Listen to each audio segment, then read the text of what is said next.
Okay, so good friend of mine in real estate in that sort of social media sector reached out to me last night and said, Mark, what's the formula for buying property investment? It was a really big question that I had to answer in a really small sort of sentence. So stay tuned. We're going to talk about buying property and what to look out for, the magical mix of what you should buy.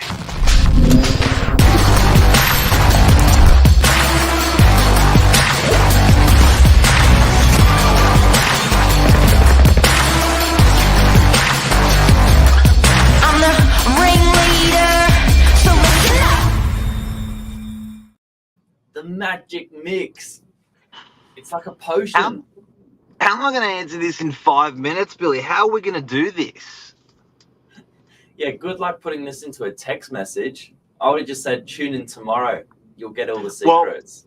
Well, I called him, but I was running into another appointment, and I was like, blah, blah, blah, blah, blah, blah, blah. So I'm going to blah, blah, blah, blah, blah, right now. You go first. Well, to start off with, there is so many ingredients to this beautiful mix. The successful mix. Billy, quick. I Get into it.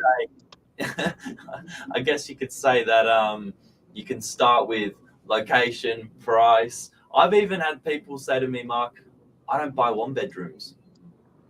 It's hard. It's really, really hard. And look, where it came from, a good friend of mine, Jonathan, his accountant turned around. This is normally how it happens. His accountant turned around and said, you've got to buy a property for tax reasons.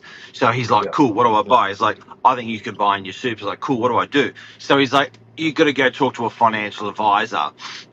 I spoke to a financial advisor, helped him save some money. He said it was actually very expensive to do, helped him save some money with some of his insurances, but he still got there, didn't really get that sort of property guidance information that he wanted. He then was referred from the financial advisor to property people, and he felt like he was getting like the slick sell job on new developments. And he's like, yeah, I sort of understand that they're a good investment, but I know good people in the industry. I'll reach out to them and ask them. I was fortunately one of them. What did I say?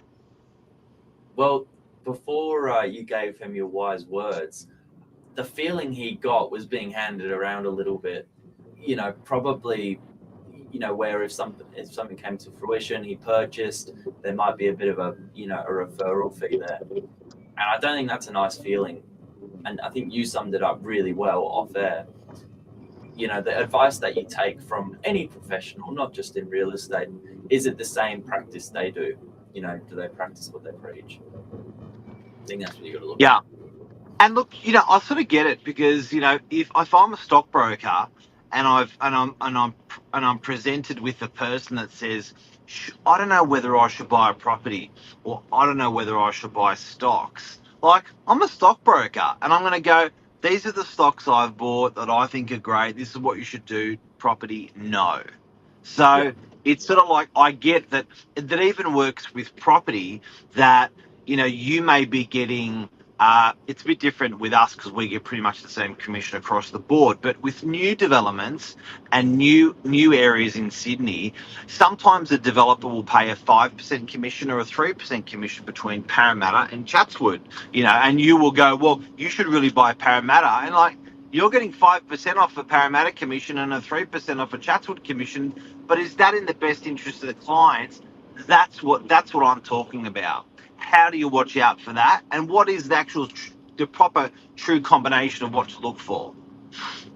Yeah. Well, tell us, please, enlighten us with. Okay. Now, this is the most powerful thing I can say. Everyone gets caught up in like sort of the cogs, not the machine.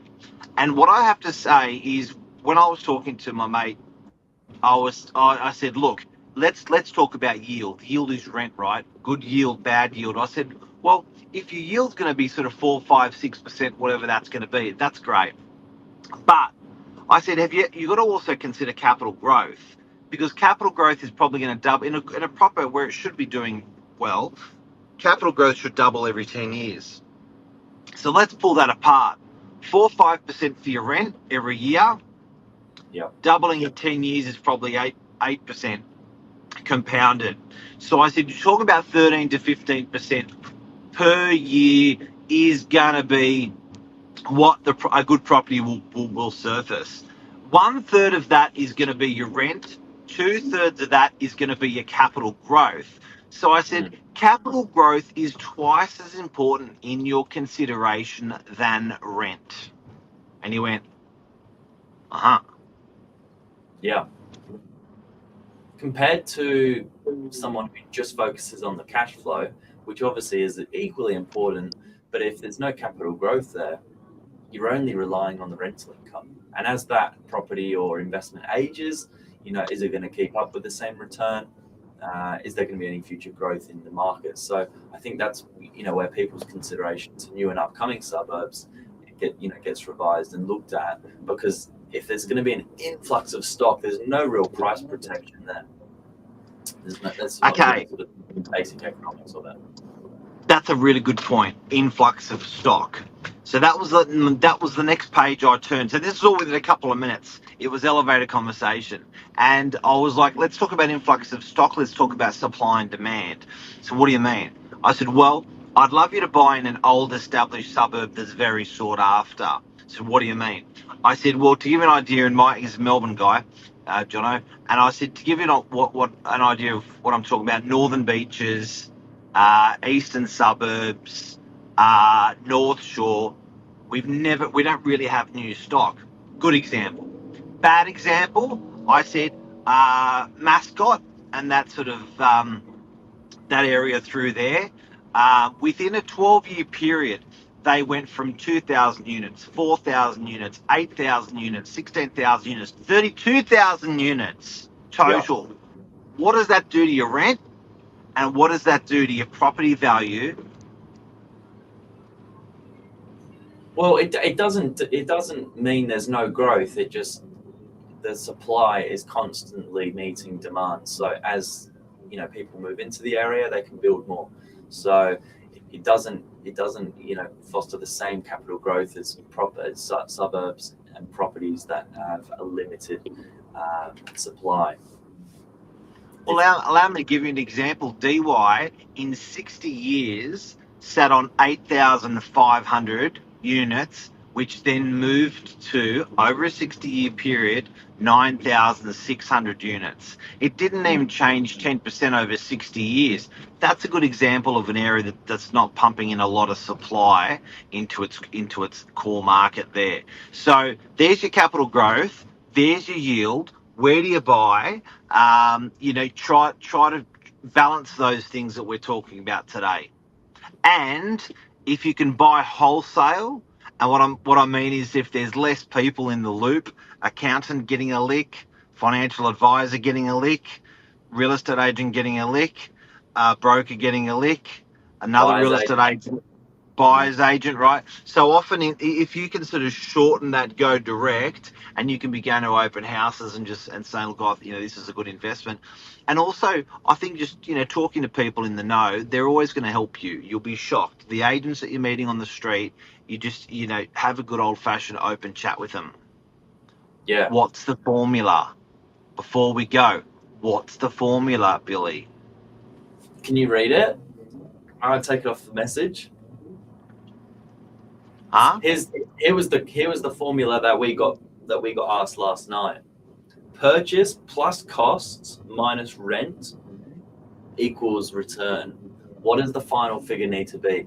I think the final figure really is, well, it's case by case, certainly.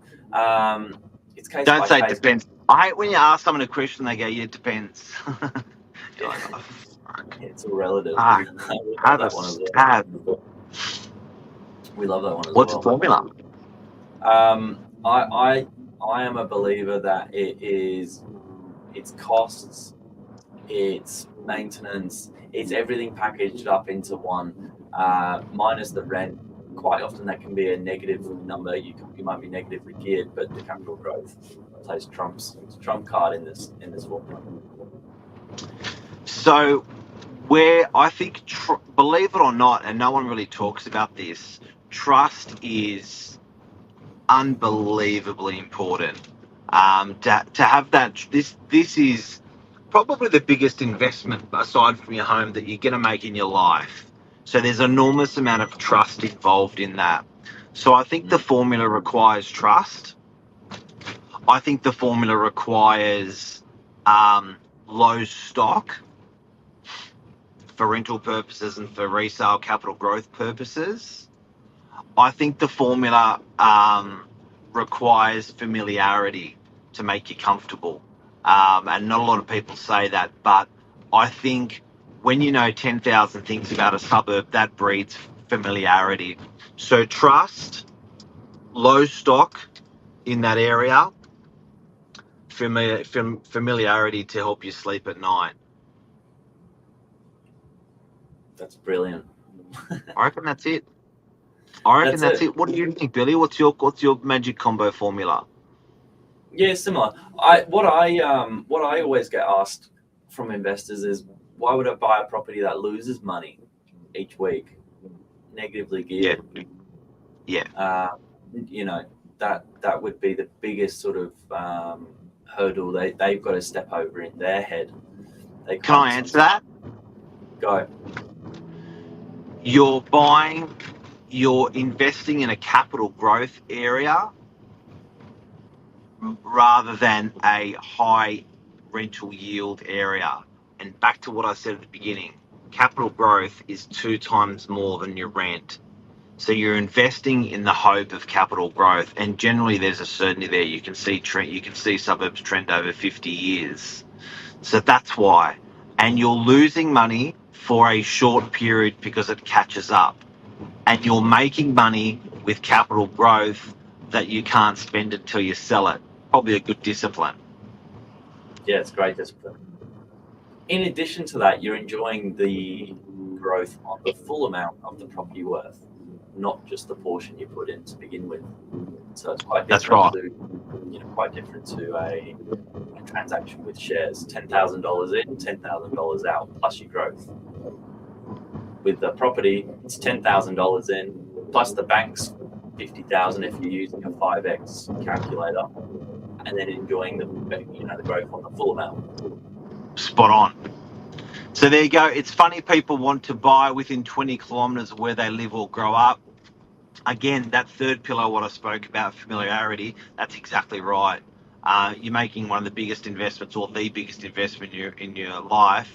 You want that familiarity with where you're investing. Boom. See you guys. Thanks, Billy. Thanks, Jono.